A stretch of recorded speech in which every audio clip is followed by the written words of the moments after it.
नमस्कार दोस्तों, आप सभी लोगों का स्वागत है स्वतंत्र Bharat education hub for UPSC and UPPSC aspirants के चैनल पर। और आप सभी लोगों से एक बार फिर से अनुरोध है कि जिन्होंने चैनल सब्सक्राइब नहीं किया है वो चैनल सब्सक्राइब कर लें ताकि आगे आने वाली वीडियो की नोटिफिकेशन उन्हें मिलते रहें। हम अभी तक गुप्तकाल जो है कर चुके हैं, गुप्तकाल तक जो है पूर्ण कर चुके हैं। अब हम गुप्तोत्तर काल या हर्ष का साम्राज्य इसके बारे में चर्चा करेंगे। और हमारा उद्देश्य सिर्फ ये है कि यथाशीघ्र जल्दी से जल्दी सिलेबस कंप्लीट हो जाए, उसके बाद टेस्ट सीरीज़ का आयोजन किया जाए और टेस्ट सीरीज़ में जितने भी लोग जुड़ेंगे उनको जो उनका मूल्यांकन स्वयं होता रहेगा, ताकि आगे जो यूपीएससी आईएएस की परीक्षा, प्रारंभिक परीक्षा जो तिथि 5 जून निर्धारित हुई है, उससे पहले पहले आप सभी लोग इस योग्य हो जाएं कि परीक्षा में आने वाले प्रश्नों को आप अटेम्प्ट करें, देखें तथा परीक्षा उत्तीर्ण करें। क्योंकि जब तक आप स्वयं आकलन नहीं करेंगे, स्वयं अपना आकलन नहीं करेंगे, तब तक ये संभव नहीं है। और इसके लिए इच्छा शक्ति बहुत ज़रूरी है। और इच्छा शक्ति आपको अपने अंदर स्वयं जागृत करनी पड़ेगी। हम मात्र आपका इस यात्रा में साथ दे सकते हैं, आपका मार्गदर्शन कर सकते हैं, बाकी मेहनत आपको करनी पड़ेगी क्योंकि परीक्षा आपको देनी है। और आशा है कि जितने भी लोग हमसे जुड़े हैं, मेहनत के अनुसार उन्हें उचित फल मिले और सफल हों। ईश्वर आपकी मनोकामनाओं को पूर्ण करे। इसी के साथ अब हम गुप्तोत्तर काल की ओर चलते हैं। और एक चीज़ और, आप लोग अगर पीडीएफ और नोट्स चाहते हैं तो चैनल को सब्सक्राइब कर लें और उसके बाद एक एक टॉपिक के आपको नोट्स जो है उपलब्ध करवा दिए जाएंगे, जिनके अध्ययन से भी आपको समझने में सहायता प्राप्त होगी। और आशा यही है कि आप लोग अधिक से अधिक जुड़ेंगे और अपने सपनों को साकार करेंगे। चलिए प्रारंभ करते हैं गुप्तोत्तर काल या पूर्व मध्यकाल या हर्ष का जो है साम्राज्य उसको। तो भूमिका क्या रही है गुप्तोत्तर काल की? 6ठी शताब्दी के मध्य तक लगभग गुप्त साम्राज्य विखंडित हो गया। इसके पश्चात सामंतवाद नामक एक जो है नई प्रवृत्ति के साथ विकेंद्रीकरण व क्षेत्रीयता की भावना का उदय हुआ। हालांकि इस दौरान कुछ प्रमुख राजवंशों ने जो है शासन किया, लेकिन संपूर्ण भारत को एक सूत्र में जो है नहीं बांधा जा सका। राजनीतिक व्यवस्था की यह प्रवृत्ति तुर्क शासन की स्थापना तक जो है जारी रही है। गुप्त वंश के पतन के बाद जिन वंशों का उदय हुआ उनका विवरण जो है इस प्रकार है। मैत्रक राजवंश का उदय हुआ जो बल्लवी में, और मैत्रक राजवंश में जो है इसके प्रमुख शासक कौन कौन थे? भट्टारक, धरसेन, ध्रुवसेन प्रथम, मतलब ध्रुवसेन प्रथम, धरनपट्ट गुहसेन और शिलादित्य प्रथम। और इन लोगों की उपलब्धियां क्या क्या रही हैं? गुप्तोत्तर काल के नवोदित राज्यों पर सबसे लंबे समय तक जो है इन्होंने शासन किया है। फिर दूसरा है मौखार्य राजवंश। ये जो है कन्नौज में रहा है और इसके प्रमुख शासक रहे हैं हरिवर्मा, ईशान वर्मा और सर्ववर्मा। अब मौखार्य जो राजवंश है, इनकी उपलब्धियां क्या हैं? इन्होंने हूणों को जो है पराजित कर पूर्वी भारत को उनके आक्रमण से बचाया था। फिर है पुष्यभूत राजवंश। ये जो है थानेश्वर में रहे हैं। इनके जो है प्रमुख शासक हैं पुष्यभूत, प्रभाकर वर्धन, राज्यवर्धन, हर्षवर्धन। और इनकी उपलब्धियां रही हैं विशाल राज्य स्थापित जो है इन्होंने किया है। फिर आता है परवर्ती गुप्त राजवंश। ये मगध में रहे हैं। महासेन गुप्त इनके प्रमुख शासक हैं इस राजवंश के। देवगुप्त, आदित्य सेन ये भी इसी राजवंश के जो है प्रमुख शासक हैं। और इनकी उपलब्धियां जो है रही हैं, मौखरियों से राजनीतिक जो है प्रतिद्वंदता इनकी रही है। फिर आ जाता है चंद्र राजवंश यानी गौड़ राजवंश। ये जो है बंगाल में था और इसके प्रमुख शासक में शशांक का नाम उभर कर आता है सामने। थानेश्वर एवं कन्नौज शासकों से इनकी जो है शशांक की शत्रुता रही है, जो पढ़ेंगे हम लोग। अब थानेश्वर के जो है पुष्यभूत यानी वर्धन वंश, उसके बारे में थोड़ा सा जानते हैं। तो गुप्त साम्राज्य के पतन के पश्चात उत्तर भारत के राजवंशों में थानेश्वर का पुष्यभूत वंश सर्वाधिक महत्वपूर्ण और शक्तिशाली सिद्ध हुआ। इतिहास में यही राजवंश वर्धन वंश के नाम से भी प्रसिद्ध है। पुष्यभूत वंश का संस्थापक पुष्यभूत था। इस वंश का को जो है वैश्य जाति से संबंधित माना जाता है। पुष्यभूत गुप्तों के सामंत थे, किंतु हूणों के आक्रमण के बाद उन्होंने अपनी स्वतंत्रता की घोषणा कर ली थी। यह राजवंश हूणों के साथ हुए अपने संघर्ष के कारण प्रसिद्ध हुआ। इस वंश ने नरवर्धन, आदित्यवर्धन तथा प्रभाकर वर्धन जैसे शासक हुए हैं। प्रभाकर वर्धन के दो पुत्र राज्यवर्धन एवं हर्षवर्धन तथा पुत्री जो है राजश्री थी। राजश्री का विवाह जो है कन्नौज के मोखर वंश के शासक गृहवर्मन के साथ हुआ था। गौड़ शासक शशांक द्वारा राज्यवर्धन को मार दिया जाने के बाद हर्षवर्धन शासक बना।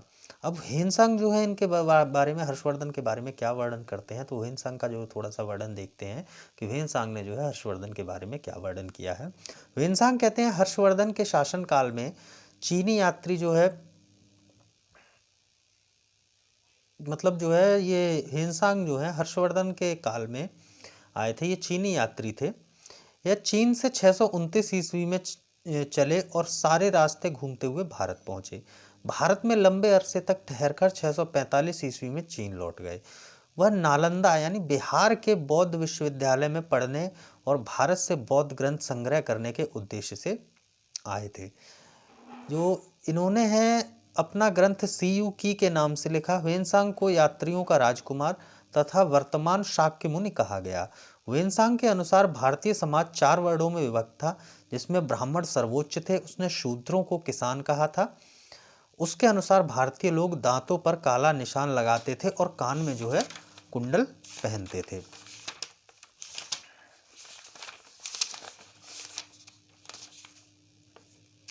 अब हर्षवर्धन जो है 606 से 647 ईस्वी तक जो है राज्य किया है। राज्यवर्धन की मृत्यु के बाद 606 ईस्वी में 16 वर्ष की अवस्था में हर्षवर्धन थानेश्वर की गद्दी पर बैठा। ह्वेनसांग हर्ष को शिलादित्य के नाम से संबोधित करता था।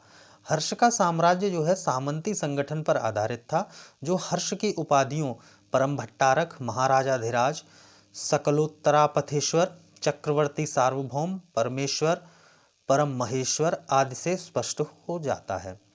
गुप्तों के विघटन के बाद उत्तर भारत में जिस राजनीतिक विकेंद्रीकरण के युग का प्रारंभ हुआ, हर्षवर्धन के राज्यारोहण के साथ ही उसकी समाप्ति हुई। वर्धन वंश के इस यशस्वी सम्राट ने अपने यश के द्वारा उत्तर भारत के विशाल भूभाग को अपने साम्राज्य के अंतर्गत संगठित किया। अब हर्ष का शासनकाल, तो हर्ष का जो शासनकाल है, हर्ष ने शशांक को पराजित कर कन्नौज पर अधिकार कर लिया। उसने उत्तरी भारत के अन्य राजाओं को भी अपने अधीन कर लिया। ह्वेनसांग के विवरण के अनुसार हर्ष ने उत्तरी भारत के 5 राज्यों को अपने अधीन किया। संभवतः ये 5 राज्य जो है पंजाब, कन्नौज, गौड़िया बंगाल, मिथिला और उड़ीसा थे। पश्चिम में उसने बल्लभी के शासक ध्रुवसेन द्वितीय से अपनी पुत्री का विवाह कर शत्रुता समाप्त की और मैत्री संबंध स्थापित किए। हर्ष एवं पुलकेशिन द्वितीय के बीच नर्मदा नदी के तट पर युद्ध हुआ, जिसमें हर्ष की पराजय हुई। ऐहोल प्रशस्ति में इसका उल्लेख मिलता है। पुलकेशिन द्वितीय जो है चालुक्य वंश का एक राजा था, प्रतापी राजा था, चालुक्य वंश का, प्रतापी कहेंगे इसे। हर्ष ने कश्मीर पर आक्रमण कर वहां से भगवान बुद्ध का दांत कन्नौज के निकट संघाराम में स्थापित किया। ये प्रश्न पीसीएस की परीक्षा में पूछा गया है कि संघाराम में महात्मा बुद्ध का दांत किसने स्थापित किया था। तो कश्मीर अभियान के पश्चात हर्ष ने दक्षिण अभियान किया। हर्ष ने नर्मदा नदी के दक्षिण में सैनिक अभियान कर कुंतल, चोल और कांची की विजय की। हर्ष के साम्राज्य में प्रायः संपूर्ण उत्तर भारत सम्मिलित था।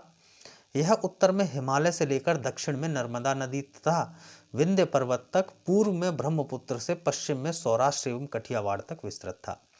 हर्ष ने संभवतः 647 ईस्वी तक शासन किया। चूंकि उसका कोई उत्तराधिकारी नहीं था, अतः उसकी मृत्यु के बाद उत्तर भारत में पुनः अराजकता फैल गई तथा कन्नौज पर अर्जुन नामक किसी स्थानीय शासक ने अधिकार कर लिया।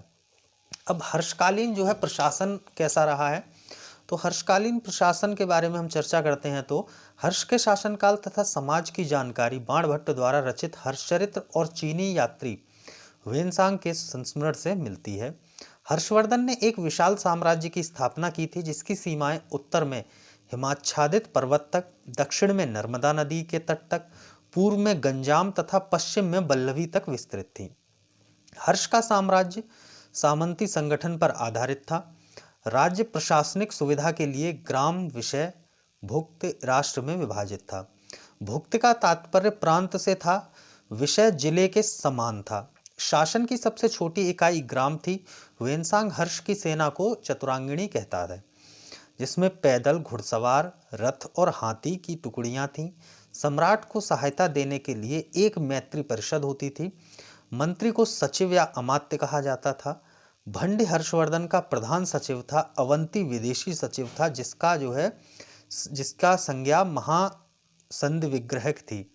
सिंहनाद उनका प्रधान सेनापति था। कुंतल अश्वारोही सेना का सर्वोच्च अधिकारी था तथा स्कंदगुप्त गज सेना का प्रधान था। राजस्थानीय संभवतः वायसराय या गवर्नर होता था। न्याय व्यवस्था का सर्वोच्च अधिकारी सम्राट था। वेनसांग के अनुसार हर्ष के राज्य में कानून व्यवस्था अच्छी नहीं थी। राज्य में अपराध के लिए कठोर दंड का प्रावधान था, क्योंकि अगर कानून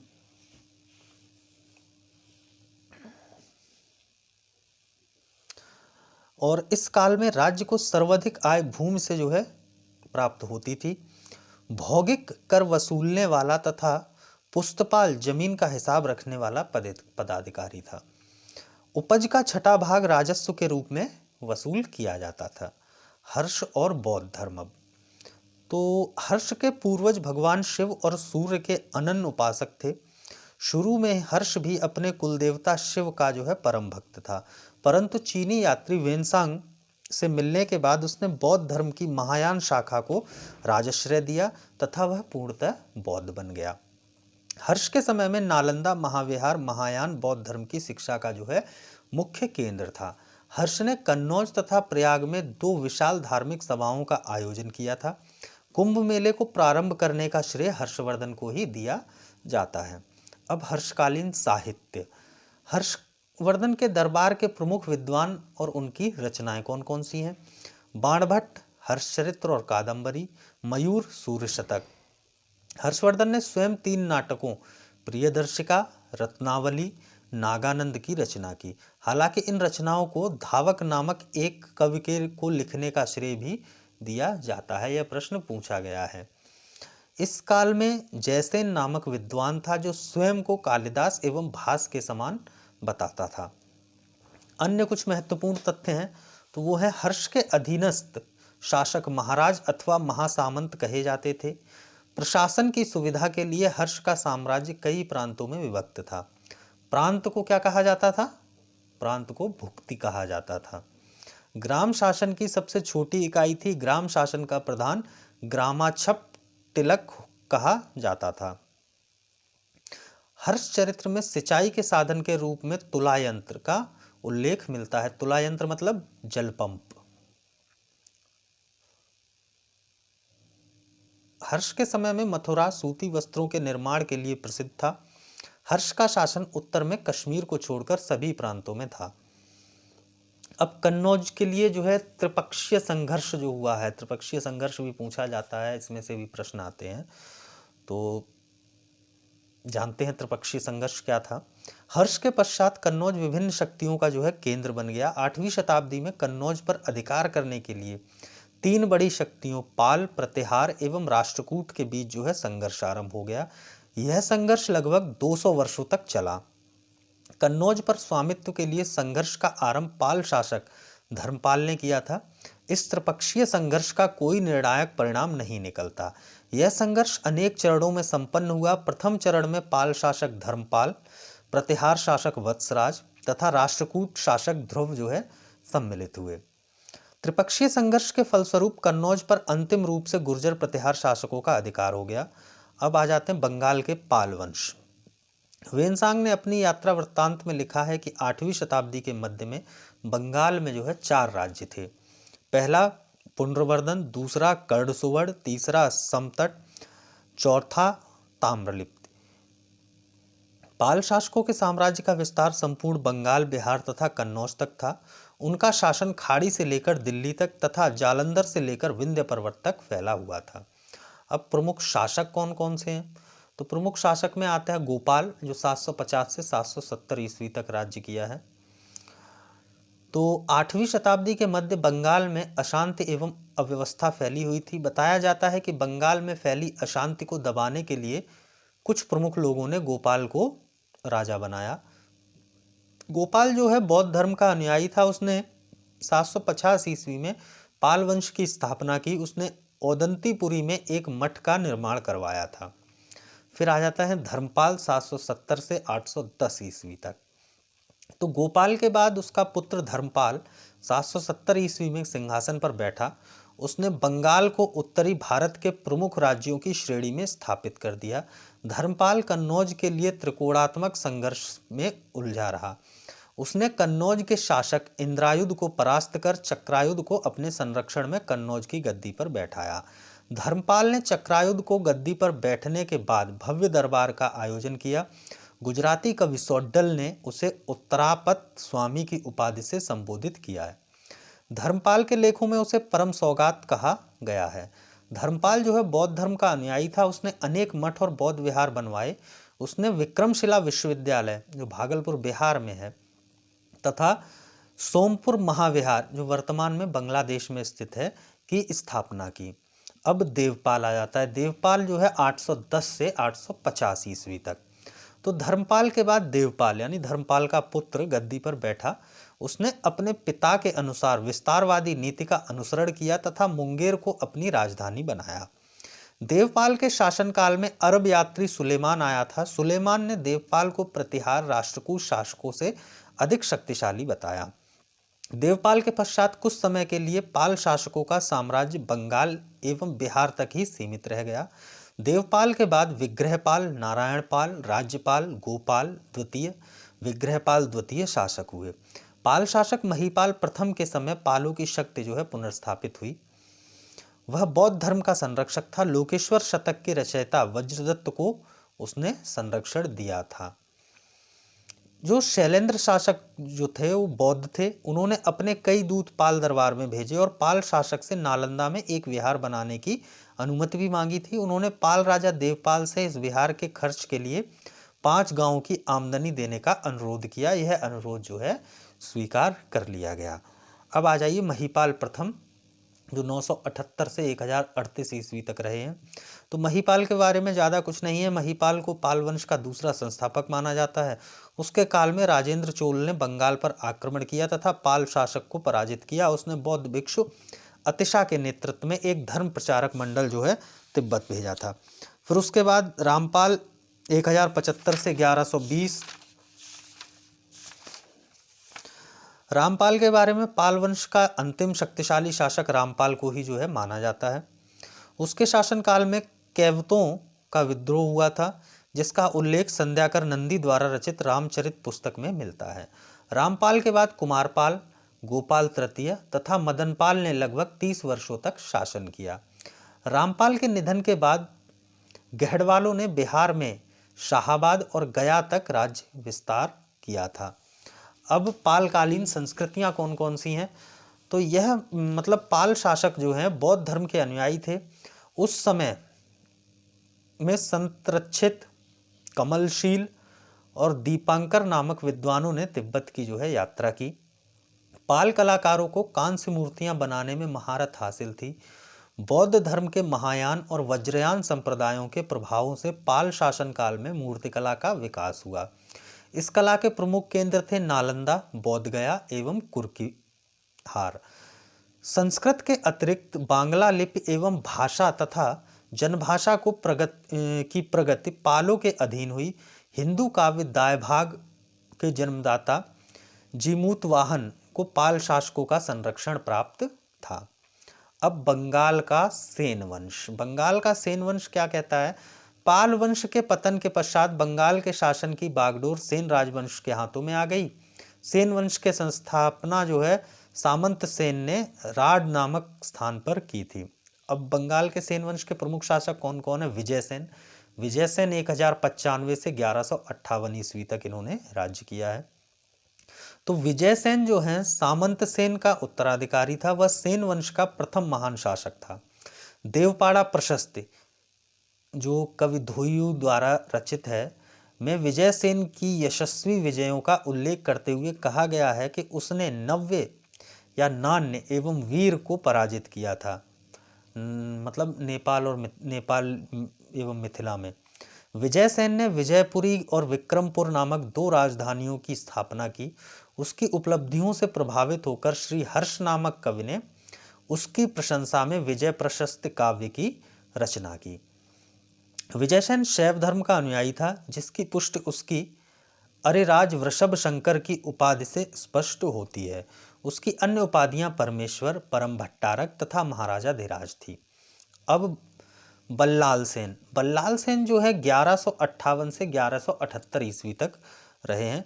बल्लाल सेन विजयसेन का उत्तराधिकारी था। लघु भारत एवं बल्लाल चरित्र ग्रंथ से यह प्रमाणित होता है कि बल्लाल का अधिकार मिथिला और उत्तरी बिहार पर था। इसके अतिरिक्त राधा, वारेंद्र, बागड़ी एवं बंगाल बल्लाल सेन के अन्य 4 प्रांत थे। बल्लाल सेन स्वयं विद्वान तथा विद्वानों का संरक्षक था। उसने दाना सागर ग्रंथ की रचना की थी तथा एक अन्य ग्रंथ अद्भुत सागर की रचना को प्रारंभ किया था, किंतु उसे जो है पूर्ण नहीं कर पाया। बल्लाल सेन को बंगाल में जाति प्रथा तथा कुलीन प्रथा को संगठित करने का श्रेय प्राप्त है। उसे बंगाल के ब्राह्मणों और कायस्थों में कुलीन प्रथा का प्रवर्तक माना जाता था। बल्लाल सेन ने जो है गौडेश्वर, परमा महेश्वर, निशंक शंकर, परम भट्टारक, महाराजा धीराज जैसी उपाधियां धारण की। उसने जीवन के अंतिम समय में संन्यास ले लिया और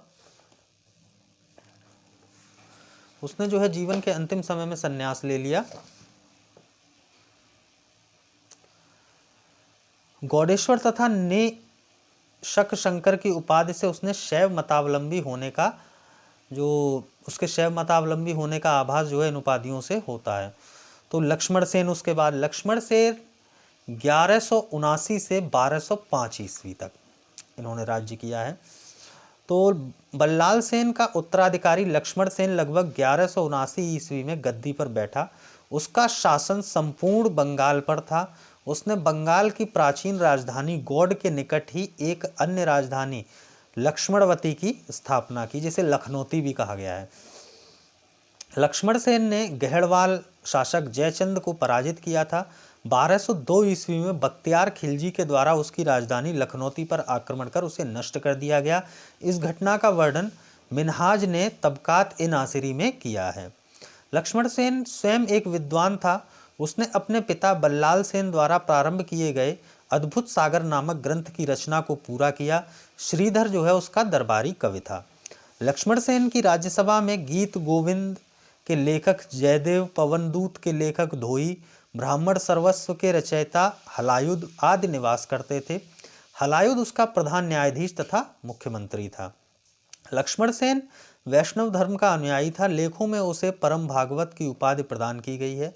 लक्ष्मण सेन ने लक्ष्मण संवत का प्रचलन किया था। राजतरंगिणी के बारे में थोड़ा सा जानेंगे। ऐतिहासिक रचनाओं में कल्हड़ द्वारा रचित राजतरंगिणी का अपना विशेष महत्व है। यह संस्कृत साहित्य में ऐतिहासिक घटनाओं के क्रमबद्ध इतिहास लिखने का प्रथम प्रयास है। इसमें आदिकाल से लेकर 1151 ईस्वी के आरंभ तक कश्मीर के प्रत्येक शासक के काल की घटनाओं का क्रमानुसार वर्णन है। कल्हड़ की राजतरंगिणी में कुल 8 तरंग तथा लगभग 8000 श्लोक हैं। पहले के 3 तरंगों में कश्मीर के प्राचीन इतिहास की जानकारी मिलती है। चौथे से लेकर छठे तरंग में कारकोट एवं उत्पल वंश का उल्लेख मिलता है। 7वें एवं 8वें तरंग में लोहार वंश का इतिहास उल्लेखित है। एक ग्रंथ ऐतिहासिक दृष्टि से इसलिए भी महत्वपूर्ण है क्योंकि कल्हड़ ने इसमें पक्षपात रहित होकर राजाओं के गुण दोषों का वर्णन किया है। यही कारण है अधिकांश इतिहास लेखकों ने इसके साक्ष्यों के आधार पर लेखन कार्य किया है। अब कश्मीर के हम राजवंश जानेंगे। कश्मीर के प्रमुख राजवंश 3 राजवंश हैं कश्मीर के, एक कारकोट वंश, उत्पल वंश और लोहार वंश। अब कारकोट वंश क्या है? 7वीं शताब्दी में दुर्लभ वर्धन नामक व्यक्ति ने कश्मीर में कारकोट वंश की स्थापना की थी। वेंगसान उसके शासनकाल में कश्मीर की यात्रा पर आया था। दुर्लभ वर्धन के बाद उसका पुत्र दुर्लभक 632 से 628 ईस्वी तक अगला शासक हुआ। दुर्लभक के बाद चंद्रपीड़ राजा हुआ जो एक न्यायप्रिय शासक था। तत्पश्चात तारपीड़ शासक हुआ। कल्लड़ ने उसे क्रूर एवं निर्दयी बताया है। कारकोट वंश का सबसे शक्तिशाली राजा ललितादित्य मुक्तापीड़, जिसने 724 ईस्वी से 760 ईस्वी तक राज्य किया है, तो उसने कश्मीर में मार्तंड मंदिर का निर्माण करवाया था। यह मंदिर कश्मीर की स्थापत्य तथा तक्षण कला का जो है सुंदर उदाहरण है। मुक्तापीड़ की सबसे उल्लेखनीय सफलता जो है कन्नौज नरेश यशोवर्मन को पराजित करना था। कारकोट वंश का जो अंतिम शासक जयापीड़ था, 810 ईस्वी में उसकी मृत्यु के साथ ही कारकोट वंश के शासन की समाप्ति हो गई। फिर आ गया उत्पल वंश। ये कश्मीर के वो हैं राजवंश हैं, उत्पल वंश। कारकोट वंश के बाद कश्मीर में उत्पल वंश की स्थापना हुई। कश्मीर के उत्पल वंश की स्थापना अवंतिवर्मन, जिसने 855 से 883 ईस्वी तक जो है राज्य किया है, ने की थी। उसने अवंतिवर्मन नामक नगर की भी स्थापना की। उसने अभियंता सूया ने सिंचाई के लिए नहरों का निर्माण करवाया। 980 ईस्वी में उत्पल वंश की रानी दिद्दा एक महत्वाकांक्षी शासिका हुई। 1003 ईस्वी में रानी की मृत्यु के बाद संग्राम राज शासक बना, जिसने कश्मीर में लोहार वंश की नींव रखी। अच्छा, हर्ष को जो है कश्मीर का नीरो कहा जाता है। उसके शासनकाल में कश्मीर में भयानक अकाल पड़ा था। राज्य में आंतरिक अशांति के कारण उत्सल एवं सुसल नामक भाइयों ने विद्रोह कर दिया था। इसी विद्रोह में लगभग 1101 ईस्वी में हर्ष एवं उसके पुत्र भोज की हत्या कर दी गई। कल्लड़ की जो राजतरंगिणी का एक लेखक तथा हर्ष का आश्रित कवि था, उसने राजतरंगिणी की रचना लोहार वंश के अंतिम शासक जय सिंह के समय की थी। जो कल्लड़ थे वो हर्ष के आश्रित कवि थे। उसने राजतरंगिणी की जो रचना है वो लोहार वंश के अंतिम शासक जय सिंह के समय में की थी। अब लोहार वंश, उत्पल वंश के बाद कश्मीर पर लोहार वंश का शासन हुआ। इस वंश का संस्थापक जो है संग्राम राज था। ये 1003 ईस्वी से 1028 ईस्वी तक रहा है। संग्राम राज के बाद अनंत राजा हुआ। उसकी पत्नी सूर्यमती प्रशासन को सुधारने में उसकी सहायता करती थी। लोहार वंश का शासक हर्ष विद्वान कवि तथा कई भाषाओं का ज्ञाता था। कल्लड़ हर्ष का जो है आश्रित कवि था। जो अभी हमने हर्ष के बारे में, वो लोहार वंश के हर्ष के बारे में बात चल रही थी। लोहार वंश का अंतिम शासक जयसिंह था। उसने अपने शासनकाल में यवनों को परास्त किया। कल्लड़ की राजतरंगिणी का विवरण जयसिंह के शासन के साथ ही समाप्त हो जाता है। 1339 ईस्वी में कश्मीर तुर्कों के कब्जे में आ गया। कश्मीर पर शासन करने वाले तुर्क शासकों में सर्वाधिक लोकप्रिय शासक जैन उल अबिदीन था, जिसे कश्मीर का अकबर भी कहा जाता है। ये प्रश्न पूछा गया है कि कश्मीर का अकबर किसे कहा जाता है, तो ध्यान रखिएगा जैन उल अबिदीन को। फिर आता है राजपूत राजवंश। उत्तर भारत में 6ठी शताब्दी के पश्चात अधिकांश राजवंश राजपूत थे, इसलिए आधुनिक ऐतिहासिक मान्यता के अनुसार 7वीं से 12वीं शताब्दी के उत्तर भारतीय इतिहास को राजपूत काल माना जाता है। राजपूतों की उत्पत्ति के विषय में भिन्न भिन्न मत प्रचलित हैं। कुछ विद्वान इसे भारत में रहने वाली एक जाति मानते हैं, तो कुछ इन्हें जो है विदेशियों की संतान मानते हैं। कुछ विद्वान राजपूतों को आबू पर्वत पर वशिष्ठ के अग्निकुंड से उत्पन्न हुआ मानते हैं। यह सिद्धांत चंदबरदाई की पृथ्वीराज रासों पर आधारित है। इस काल के राजपूत वंशों में गुर्जर, प्रतिहार, चालुक्य, चौहान, परमार, गढ़वाल आदि प्रमुख थे। फिर आ जाता है गुर्जर प्रतिहार वंश।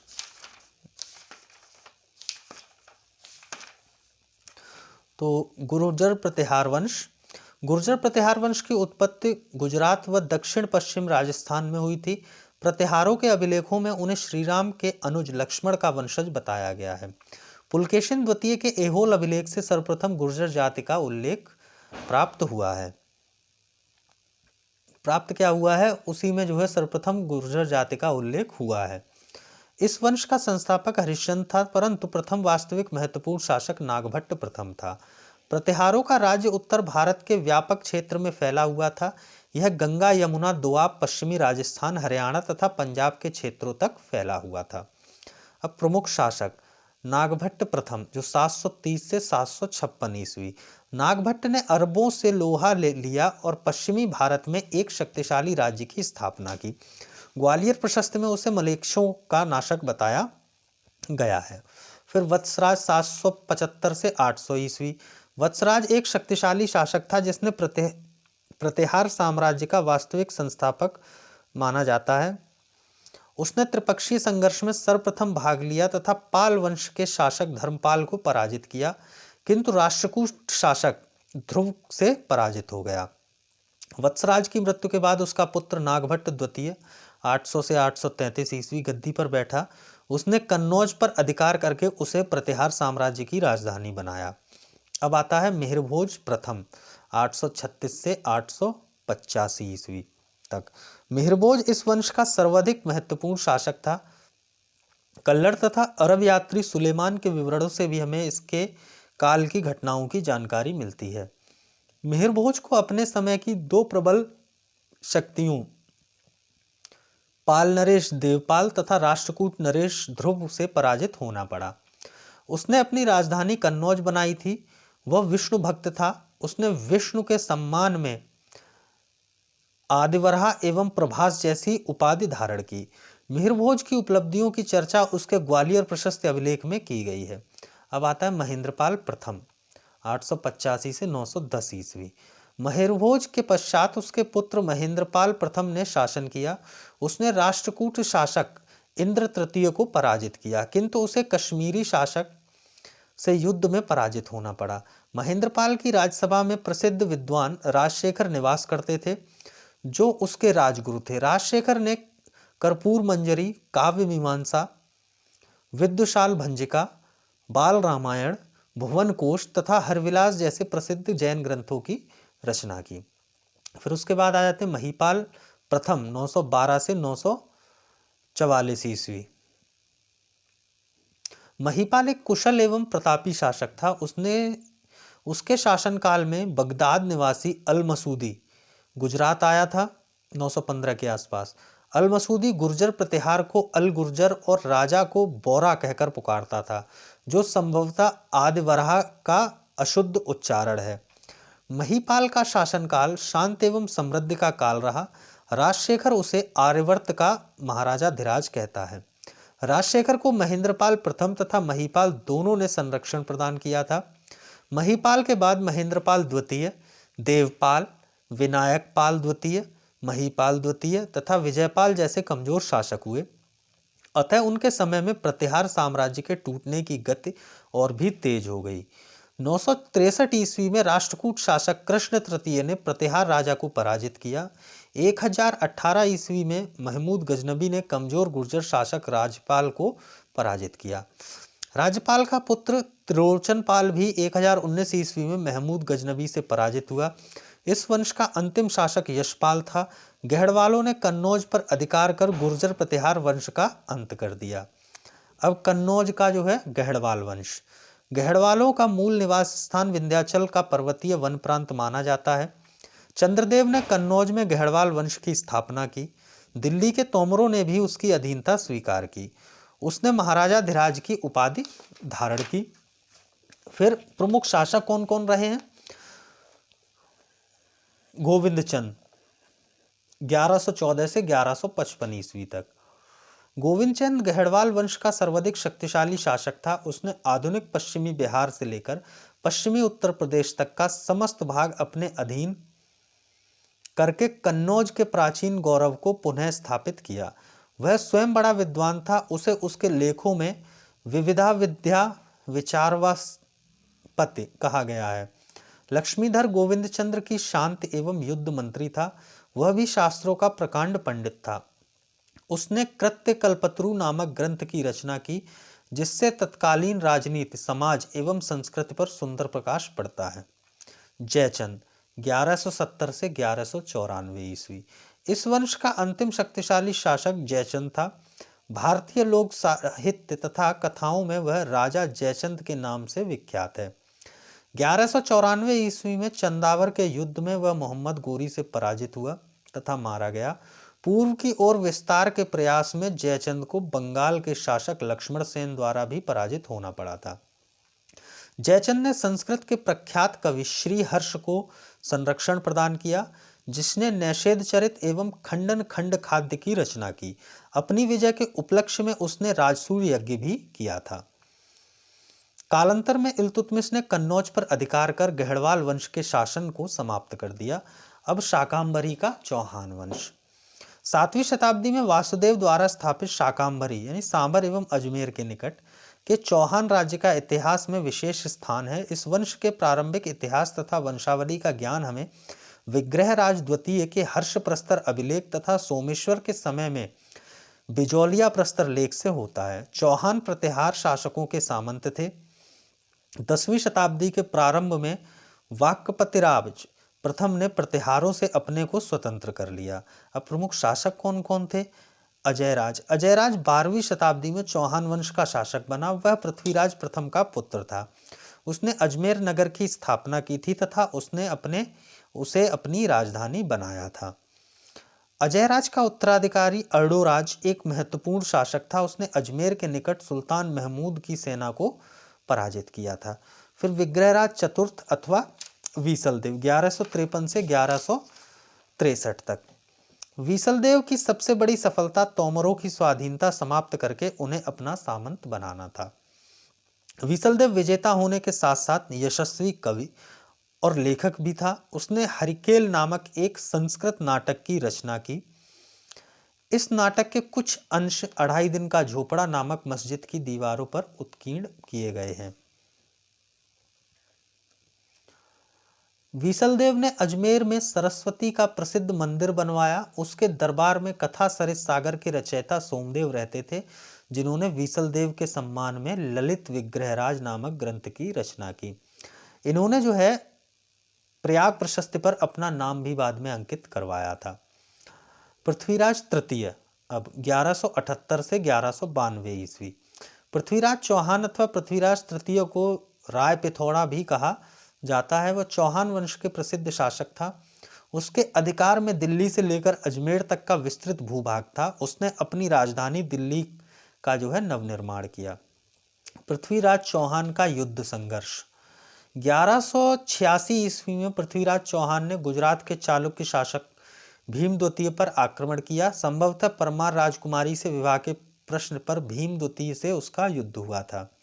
फिर 1191 ईस्वी में मोहम्मद गोरी तथा पृथ्वीराज चौहान के बीच प्रथम तराइन युद्ध हुआ, जिसमें मोहम्मद गोरी पराजित हुआ। फिर 1192 ईस्वी में मोहम्मद गोरी तथा पृथ्वीराज के बीच पुनः युद्ध हुआ, जिसे तराइन का द्वितीय युद्ध कहा जाता है। उसमें पृथ्वीराज पराजित हुआ तथा बंदी बनाकर कुछ समय के बाद जो है उसकी हत्या कर दी गई। पृथ्वीराज चौहान के राजकवि जो हैं चंद्रबरदाई ने पृथ्वीराज रासो नामक अपभ्रंश महाकाव्य और जयानक ने पृथ्वीराज विजय नामक संस्कृत काव्य की रचना की है। कालांतर में गौरी के एक गुलाम कुतुबुद्दीन ऐबक ने दिल्ली तथा अजमेर पर आक्रमण करके चौहानों की सत्ता का अंत कर दिया। फिर जेजाक भुक्त के चंदेल वंश। जेजाक भुक्त यानी बुंदेलखंड में 9वीं शताब्दी में चंदेल वंश की स्थापना नन्नुक ने की थी। उसकी राजधानी खजुराहो थी। नन्नुक के पौत्र जयशक्ति अथवा जेजा के नाम पर यह प्रदेश जेजाक भुक्त कहलाया। अब इसके प्रमुख शासक कौन कौन थे? यशोवर्मन, जो 925 ईस्वी से 950 ईस्वी तक रहे। तो यशोवर्मन एक साम्राज्यवादी शासक था। उसने मालवा, चेद और महाकौशल पर आक्रमण करके अपने राज्य का पर्याप्त विस्तार किया। यशोवर्मन ने खजुराहो के प्रसिद्ध विष्णु मंदिर, चतुर्भुज मंदिर का निर्माण करवाया। इसके अतिरिक्त उसने एक विशाल जलाशय का भी निर्माण करवाया। धंगदेव 950 से 1007 ईस्वी। धंग यशोवर्मन का पुत्र था। उसे प्रतिहारों से पूर्ण स्वतंत्रता का वास्तविक श्रेय दिया जाता है। कलिंजर को उसने अपनी राजधानी बनाया। ग्वालियर की विजय धंग की सबसे महत्वपूर्ण सफलता थी। उसने भटिंडा के शाही शासक जयपाल को सुबक्तगीन के विरुद्ध सैनिक सहायता भेजी तथा उसके विरुद्ध बने हिंदू राजाओं के संग में सम्मिलित हुआ। धंग ने खजुराहो में जिन्ननाथ, विश्वनाथ, वैद्यनाथ आदि भव्य मंदिरों का जो है निर्माण करवाया। धंग के शासनकाल में निर्मित खजुराहो का विश्वविख्यात मंदिर स्थापत्य कला का एक अनोखा उदाहरण है। धंग के बाद उसके पौत्र गंडदेव राजा हुए। विद्याधर 1019 से 1029 ईस्वी। विद्याधर गंडदेव का पुत्र था जो चंदेल शासकों में सर्वाधिक शक्तिशाली था। मुसलमान लेखक उसके नाम का उल्लेख चंद्र तथा विदा नाम से करते हैं। विद्याधर ने 1019 ईस्वी में गुर्जर प्रतिहार शासक राज्यपाल का वध कर दिया क्योंकि वह महमूद गजनबी से युद्ध करने के बजाय भाग खड़ा हुआ था। विद्याधर ने मालवा के परमार शासक भोज तथा कलचुरी शासक गांगे देव को पराजित कर उसे अपने अधीन कर लिया। चंदेल वंश का अंतिम शक्तिशाली शासक परमार्दिदेव अथवा परमल था। 1182 ईस्वी में पृथ्वीराज ने उसे पराजित कर महोबा पर तथा 1203 ईस्वी में कुतुबुद्दीन ऐबक ने कालिंजर पर अधिकार कर लिया। अंततः 1305 ईस्वी में चंदेल राज्य दिल्ली में मिल गया। फिर मालवा का परमार वंश। परमार वंश का आरंभ 9वीं शताब्दी के प्रारंभ में नर्मदा नदी के उत्तर मालवा अवंती क्षेत्र में उपेंद्र अथवा कृष्णराज द्वारा हुआ था। इस वंश के शासक प्रारंभ में प्रतिहारों के अधीन सामंत थे। परमार वंश का प्रथम स्वतंत्र एवं शक्तिशाली शासक सियक अथवा श्रीहर्ष था। परमारों की प्रारंभिक राजधानी उज्जैन थी जो बाद में धार हो गई। अब प्रमुख शासक वाकपतिमुंज 973 से 995 ईस्वी। मालवा में परमारों की शक्ति का उत्कर्ष वाकपतिमुंज के समय में प्रारंभ हुआ। वह मुंज कला एवं साहित्य का महान संरक्षक था। उसने धार में मुंज सागर झील का निर्माण करवाया। मुंज ने श्रीवल्लभ, पृथ्वीवल्लभ, अमोघवर्ष आदि उपाधियां धारण की थीं। कौथेम दानपत्र से विदित होता है कि वाकपति मुंज ने हूणों को भी पराजित किया था। मुंज सफल विजेता होने के साथ ही कवियों एवं विद्वानों का आश्रयदाता था। उसने दरबार में पद्मगुप्त, धनंजय, धनिक तथा हलायुध आदि विद्वान थे। फिर राजा भोज 1000 से 1055 ईस्वी। इसमें भोज मालवा के परमार वंश का यशस्वी भोज जो है मालवा के परमार वंश का यशस्वी राजा था। उदयपुर प्रशस्ति के अनुसार उसने तुरुष्कों यानी तुर्कों को पराजित किया तथा धार को अपनी राजधानी बनाया था। राजा भोज ने नवसाहंसक अर्थात नव विक्रमादित्य की पदवी धारण की। उसने 1008 ईस्वी में महमूद गजनवी के विरुद्ध शाही शासक आनंदपाल को सैनिक सहायता दी थी। भोज अपनी विद्वता के कारण कविराज की उपाधि से विख्यात था। कहा जाता है कि उसने विविध विषयों चिकित्सा शास्त्र, खगोल शास्त्र, धर्म, व्याकरण, स्थापत्य शास्त्र आदि पर 20 से अधिक ग्रंथों की रचना की। भोज द्वारा लिखित ग्रंथों में चिकित्सा शास्त्र पर आयुर्वेद सर्वस्व तथा स्थापत्य शास्त्र पर सम्रांगण सूत्र विशेष रूप से उल्लेखनीय है। सरस्वती कंठाभरण, सिद्धांत संग्रह, योग सूत्र वृत्ति, विद्या विनोद, नाम मलिका अन्य प्रसिद्ध ग्रंथ हैं। भोज ने अपने नाम पर भोजपुर नगर बसाया तथा एक बड़े भोजसर नामक तालाब का निर्माण करवाया। अब गुजरात का चालुक्य अथवा सोलंकी वंश, जैसे अनिलवाड़ का सोलंकी वंश भी कहते हैं। तो चालुक्यों की उत्पत्ति का विषय अत्यंत ही विवादास्पद है। वराहमिहिर की वृहत संहिता में इन्हें शूलिक जाति का माना गया है, जबकि पृथ्वीराज रासो ने इनकी उत्पत्ति आबू पर्वत पर किए गए यज्ञ के अग्निकुंड से बताई है। चालुक्य वंश का संस्थापक मूलराज प्रथम था। उसने गुजरात के एक बड़े भाग को जीतकर अनिलवाड़ को अपनी राजधानी बनाया। इस वंश के शासक जैन धर्म के पोषक एवं संरक्षक थे। फिर आ जाइए प्रमुख शासक कौन कौन रहे हैं इनके, यही गुजरात चालुक्य अथवा सोलंकी वंश के। तो भीम प्रथम जो है 1022 से 1064 ईस्वी तक रहे हैं।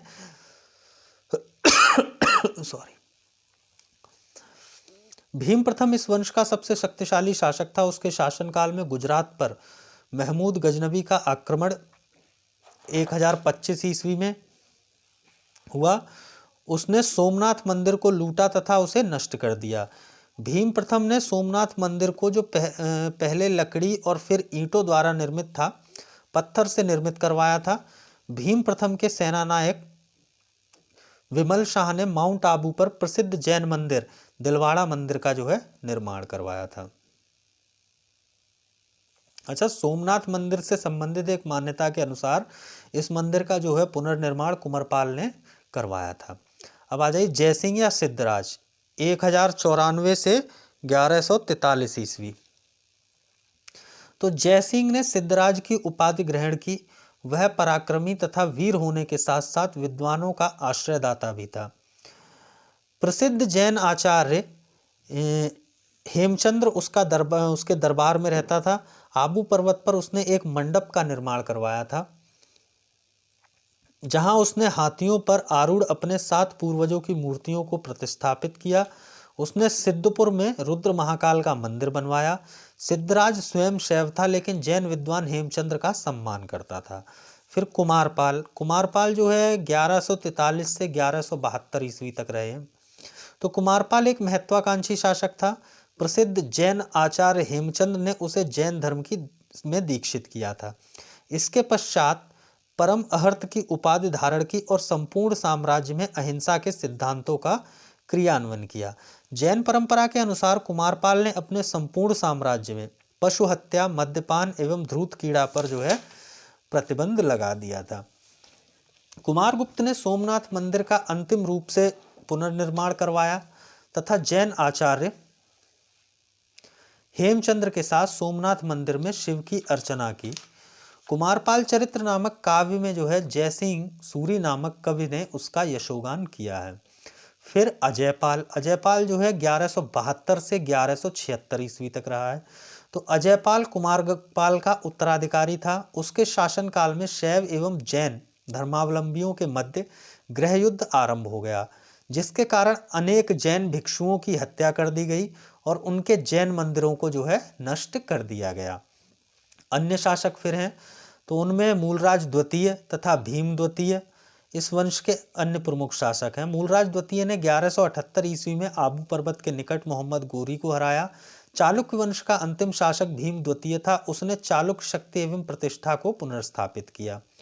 भीमराज द्वितीय ने मोहम्मद गोरी के गुजरात आक्रमण जो 1178 ईस्वी में हुआ था को विफल किया और 1195 ईस्वी में कुतुबुद्दीन ऐबक ने जो है गुजरात पर आक्रमण कर अहिलवाड़ पर अधिकार कर लिया।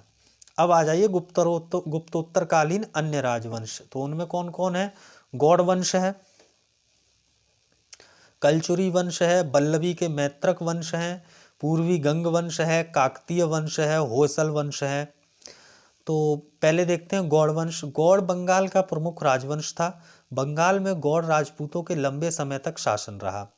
शशांक गौड़ वंश का सबसे प्रतापी राजा था। वह सम्राट हर्षवर्धन का समकालीन था तथा संपूर्ण भारत पर शासन करने की महत्वाकांक्षा रखता था। शशांक ने हर्षवर्धन के भाई राज्यवर्धन का वध किया था। उसके पश्चात हर्षवर्धन ने शशांक को पराजित किया और उसकी महत्वाकांक्षाओं को बंगाल तक सीमित कर दिया। शशांक के बाद जो है गौड़ वंश का पतन हो गया। बाद में इसी वंश के किसी क्षत्रिय ने बंगाल में समृद्ध और शक्तिशाली पाल वंश की नींव रखी। पाल वंश के अनेक शिलालेखों में तथा अन्य दस्तावेजों में प्रमाणित होता है कि ये विशुद्ध सूर्यवंशी थे, लेकिन बौद्ध धर्म को प्रश्रय देने के कारण ब्राह्मणवादियों ने चंद्रगुप्त तथा अशोक महान की तरह इन्हें भी शूद्र घोषित करने का प्रयास किया है। एक अन्य मान्यता के अनुसार बंगाल का शासक शशांक सन 602 से 620 ईस्वी ब्राह्मण धर्म के शैव संप्रदाय का अनुयायी था और बौद्ध धर्म का कट्टर शत्रु था। उसने बौद्ध वृक्ष को कटवाकर उसकी जड़ों में आग लगवा दी थी। ये पहले बताया गया है आपको। फिर बल्लवी के जो मैत्रक वंश की स्थापना भट्टारक ने की थी। ये गुप्तों के अधीन सामंत थे। भट्टारक ने गुप्त वंश के पतन का लाभ उठाकर स्वयं को गुजरात और सौराष्ट्र का शासक घोषित कर दिया और बल्लवी को अपनी राजधानी बनाया। इस वंश के शासक शिलादित्य प्रथम के शासन काल में यह वंश बहुत प्रभावशाली हो गया था। इस वंश का शासन मालवा यानी मध्य प्रदेश और राजस्थान में भी फैल गया था, लेकिन बाद में मैत्रकों को दक्कन के चालुक्य और कन्नौज के शासक हर्ष से पराजित होना पड़ा। इस वंश के शासक ध्रुवसेन द्वितीय से हर्ष ने अपनी पुत्री का विवाह किया था। भट्टारक और उसके उत्तराधिकारी धार्मिक संस्थानों के महान संरक्षक थे। बल्लवी बौद्ध धर्म एवं शिक्षा का प्रसिद्ध केंद्र था। फिर कलचुरी के चेदी वंश, कलचुरी वंश या चेद वंश। कलचुरी वंश की स्थापना कोक्कल प्रथम ने की थी। उसने त्रिपुरी को अपनी राजधानी बनाया था। कलचुरी संभवतः चंद्रवंशीय क्षत्रिय थे।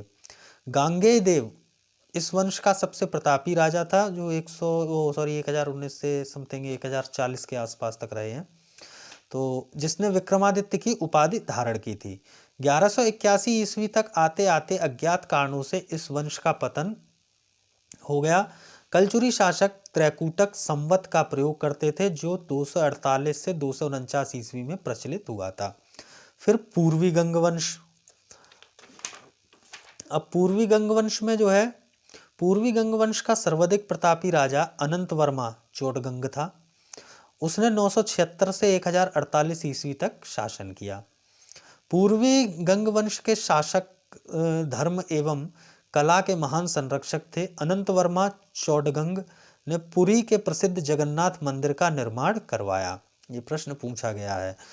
तो पुरी के प्रसिद्ध जगन्नाथ मंदिर का निर्माण किसने करवाया? अनंत वर्मा चोटगंग। इसके अलावा पूर्वी गंग वंश के शासकों के द्वारा निर्मित कोणार्क का सूर्य मंदिर भी विश्वविख्यात है।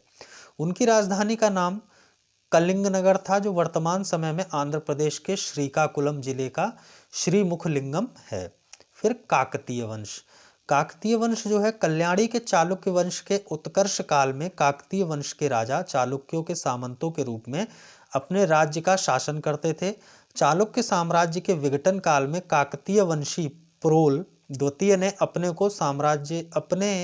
को चालुक्यों की अधीनता से मुक्त कर लिया तथा उसने गोदावरी और कृष्ण नदियों के बीच के प्रदेश पर अपना एकछत्र शासन स्थापित कर लिया। रुद्र प्रथम ने वारंगल को काकतीय राज्य की राजधानी बनाया था। रुद्र प्रथम काकतीय वंश के सबसे योग्य व साहसी राजाओं में से एक था। उसने अपने राज्य की सीमा का बहुत विस्तार किया। रुद्र प्रथम के बाद महादेव एवं गणपत शासक बने। गणपत ने विदेशी व्यापार को अत्यधिक प्रोत्साहन प्रदान किया। उसने विभिन्न बाधक तटकरों को समाप्त कर दिया। मोटुपल्ली उसके काल का प्रमुख जो है बंदरगाह था। फिर आ जाइए होयसल वंश। होयसल वंश जो है देवगिरी के यादव वंश के समान ही द्वार समुद्र के यादव कुल का था। इसलिए इस वंश के राजाओं ने उत्कीर्ण लेखों में अपने को यादव कुल तिलक कय कहा है। चालुक्य नरेश सोमेश्वर तृतीय के समय में इस वंश के विष्णुवर्धन ने अपने को स्वतंत्र कर लिया और चालुक्य राज्यों को जीतकर अपनी शक्ति का विस्तार किया। उसने द्वार समुद्र यानी आधुनिक हलेबिड को अपनी राजधानी बनाया। होयसल कुल का अंतिम शासक वीर बल्लाल तृतीय था। होयसल राजाओं का काल कला एवं स्थापत्य की उन्नति के लिए विख्यात है। उन्होंने काल में मंदिर निर्माण की एक नई शैली का विकास हुआ। इन मंदिरों का निर्माण भवन के समान ऊंचे ठोस चबूतरों पर किया जाता था। चबूतरों तथा दीवारों पर हाथियों, अश्वारोहियों, हंसों, राक्षसों तथा पौराणिक कथाओं से संबंधित अनेक मूर्तियां बनाई जाती थीं। विष्णुवर्धन के शासनकाल में बना होयसलेश्वर का प्राचीन मंदिर सर्वाधिक प्रसिद्ध है। अब गुप्तोत्तरकालीन प्रशासनिक व्यवस्था। सामंतवाद का विकास तथा राजनीतिक विकेंद्रीकरण इस काल की एक प्रमुख विशेषता थी। इस काल में राजतंत्र सैद्धांतिक रूप से अनियंत्रित अथवा निरंकुश था। सामंतवाद के विकास में केंद्रीय सत्ता कमजोर हुई, जबकि प्रांतीय व स्थानीय सत्ता मजबूत हुई। प्रशासन में राजा की सहायता के लिए अनेक मंत्री एवं पदाधिकारी होते थे। पाल, सेन, चंदेल, चौहान तथा कलचुरी अभिलेखों में मंत्रियों का जो है उल्लेख मिलता है। इस काल में प्रशासनिक व्यवस्था विभिन्न स्तरों पर विभाजित थी। हर स्तर पर विभिन्न प्रकार के अधिकारी मौजूद थे। थोड़े बहुत परिवर्तन के बाद पूर्व की व्यवस्थाएं चलती रहीं। आर्थिक व्यवस्था। अब आर्थिक व्यवस्था में क्या है? कृषि। इस काल में कृषि भारतीय अर्थव्यवस्था का आधार थी। नीति वाक्यामृत में अनेक प्रकार के संग्रहों में धान्य संग्रह सर्वश्रेष्ठ माना गया है।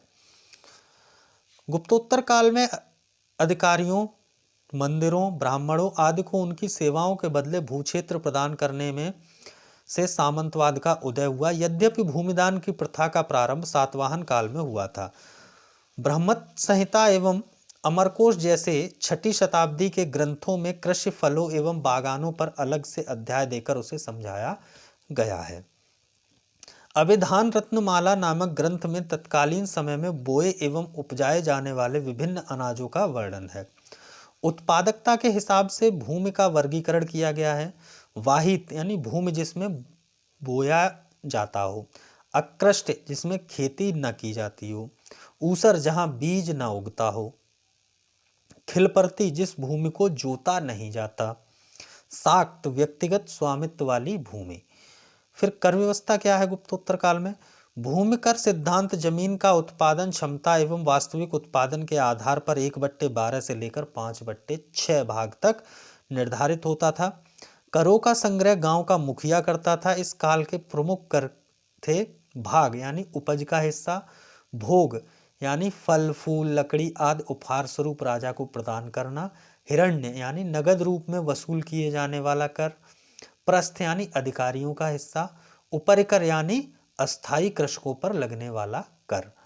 तो भूमि मापन के लिए कुछ लोक प्रचलित मापक थे, जैसे निवर्तक, पट्टिकहल, पातक, खरिवाप, कूल्यवाप, द्रोणवाप, आड़वाप, खंडूकवाप और नालिकवाप। चंदेल एवं परमार शासकों ने बड़ी बड़ी झीलों तथा तालाबों का निर्माण करवाया था। संस्कृत ग्रंथों में अर्घट्ट का उल्लेख सिंचाई के लिए रहट के प्रयोग का प्रथम उल्लेख गाथा सप्तशती में मिलता है। ये प्रश्न पूछा गया है आईएएस की प्रारंभिक परीक्षा में, अर्घट्टा आया था। फिर उद्योग एवं व्यापार। गुप्तोत्तर काल में व्यापार का ह्रास हुआ, जिसके जो है अनेक कारण थे। चोर डाकुओं के कारण मार्गों का असुरक्षित होना, सामंतवादी प्रवृत्ति बढ़ने के कारण केंद्रीय शक्ति का ह्रास तथा व्यापारियों के एक राज्य से दूसरे राज्य में आने जाने पर अधिक चुंगी कर आदि। इस समय बंगाल मलमल, पान सुपारी तथा षण के लिए, मगध एवं कलिंग धान के लिए, मालवा गन्ना के लिए, अफीम एवं सीपी के लिए, मालवा जो है गन्ना, अफीम और सीपी के लिए, गुजरात सूती कपड़े और नील एवं चमड़े की निर्मित वस्तुओं के लिए प्रसिद्ध था। दक्षिण क्षेत्र मोती, मूल्यवान पत्थर, चंदन, मसाले आदि के लिए प्रसिद्ध था। भारत के पूर्वी तट पर ताम्रलिप्त, सप्तग्राम तथा पश्चिमी तट पर देवल, थाना, खंबात एवं भड़ौच प्रमुख बंदरगाह थे। इस काल में वस्त्र उद्योग उत्कृष्ट अवस्था में था। भड़ौच के बने वस्त्र इतने प्रसिद्ध थे कि उन्हें वरोज कहा जाता था। मध्य देश चुनरी के लिए प्रसिद्ध था। कश्मीर में वस्त्रोद्योग विशेषकर सफेद लिनन का उल्लेख जो है हेनसांग ने किया है। फिर मुद्रा। पूर्व मध्यकाल में सिक्कों का उपयोग कम ही होता था। व्यापार का माध्यम वस्तु विनिमय था। साधारण लेन देन और व्यापार कोणियों के माध्यम से होता था, जिन्हें प्रतिहार अभिलेखों में कपर्दक कहा गया है। सोने के सिक्कों की मात्रा बहुत कम थी। अधिकांश सिक्के चांदी एवं तांबे के थे। पाल एवं सेन राजाओं में केवल देवपाल के 6 सोने के सिक्के मिले हैं। गुजरात के चालुक्यों में केवल जयसिंह सिद्धराज का 1 सोने का सिक्का मिला है। अब सामाजिक व्यवस्था, वर्ण व्यवस्था। गुप्तोत्तर काल में भारत में 2 सशक्त सामाजिक धाराएं जो हैं प्रभावित हुई। पहली विदेशी जातियों का आत्मसातीकरण तथा दूसरी जाति प्रथा की कठोरता। परंपरागत रूप में समाज मुख्यतः 4 वर्णों में विभाजित था। समाज में ब्राह्मणों का स्थान जो है सर्वश्रेष्ठ था।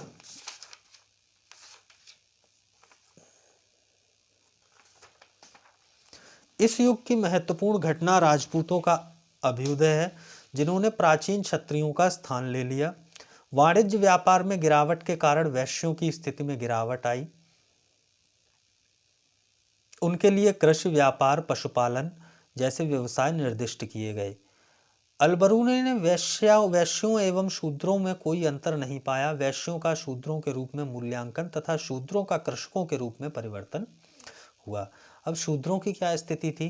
तो शूद्रों की जो स्थिति है, समाज में शूद्रों की संख्या सर्वाधिक थी। इस काल में अस्पृश्य जातियों की संख्या तथा अस्पृश्यता की भावना में वृद्धि हुई। इस काल की जो है महत्वपूर्ण विशेषता है कृषि कार्य का आमतौर पर शूद्रों के द्वारा किया जाना। शूद्रों में कुछ वर्णसंकर जातियां भी थीं। याज्ञवल्क्य द्वारा वर्णित मीमांसा के अनुसार अनुलोम एवं प्रतिलोम विवाहों के को परिणाम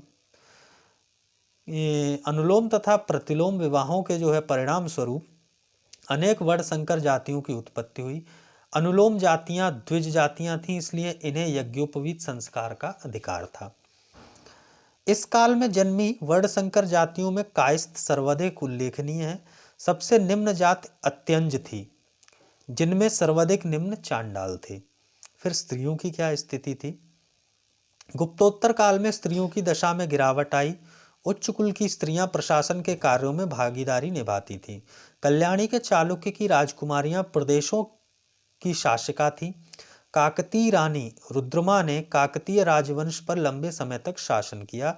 शासन में उत्कृष्ट सफलता के लिए वेनिस यात्री मार्को पोलो ने उसकी प्रशंसा की थी। गुप्तोत्तर काल में सती प्रथा का अत्यधिक विकास हुआ। अपरार्क, विज्ञानेश्वर आदि निबंधकारों ने सती प्रथा की प्रशंसा की है, जबकि मेधातिथि ने सती प्रथा की कड़ी आलोचना की है। समाज में बाल विवाह, बहुविवाह, सती प्रथा और जौहर प्रथा जैसी कुप्रथाओं ने जो है स्त्रियों की सामान्य स्थिति में गिरावट ला दी थी। समाज में जो है गणिकाओं, वैश्याओं और देवदासियों का भी एक वर्ग हुआ करता था।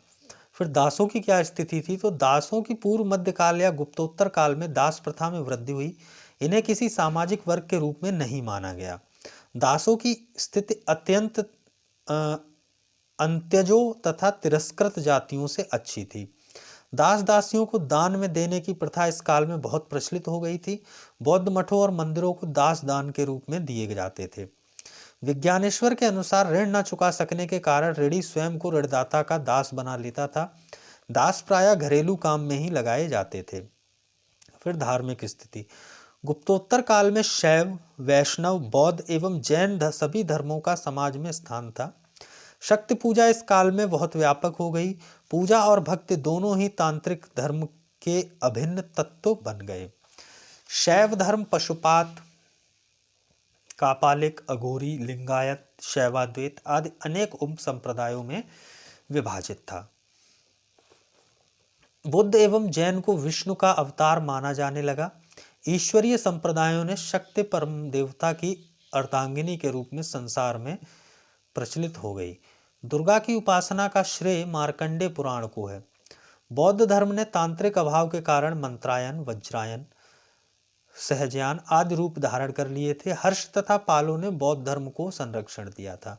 बंगाल के सेन शासक विश्वरूप सेन तथा केशव सेन सूर्योपासक होने के कारण परमसौर पदवी से विभूषित किए गए थे। और कला और संस्कृति क्या है? गुप्तोत्तर काल की वास्तुकला की मुख्य कृतियां मंदिर हैं। भौगोलिक आधार पर शास्त्रकारों ने इनकी 3 शैलियां निर्धारित की हैं: नगर, नागर, द्राविड़ और बेसर। अब नागर शैली क्या है? नागर शैली जो है उत्तर भारत में हिमालय के विंध्य प्रदेश के भूभाग में विकसित हुई। नागर शैली के मंदिर चतुष्कोणीय होते थे। इस शैली के मंदिरों के शिखरों में खड़ी रेखा की प्रधानता होने के कारण इसे रेखीय शिखर कहते हैं। वर्गाकार तथा ऊपर की ओर वक्र होते हुए शिखर इन मंदिरों की विशेषताएं हैं। नागर शैली के प्रसिद्ध मंदिर लिंगराज मंदिर, सूर्य मंदिर, जगन्नाथपुरी मंदिर, कंदरिया महादेव मंदिर, सूर्य मंदिर, मोडेरा, दिलवाड़ा जैन मंदिर आदि हैं। इन सब मंदिरों को हम बता चुके हैं कहाँ कहाँ हैं। चलो एक बार फिर बता देते हैं। लिंगराज मंदिर भुवनेश्वर, सूर्य मंदिर कोणार्क, जगन्नाथ मंदिर पुरी, कंदरिया महादेव मंदिर खजुराहो, सूर्य मंदिर मोडेरा, दिलवाड़ा का जैन मंदिर माउंट आबू। फिर द्रविड़ शैली।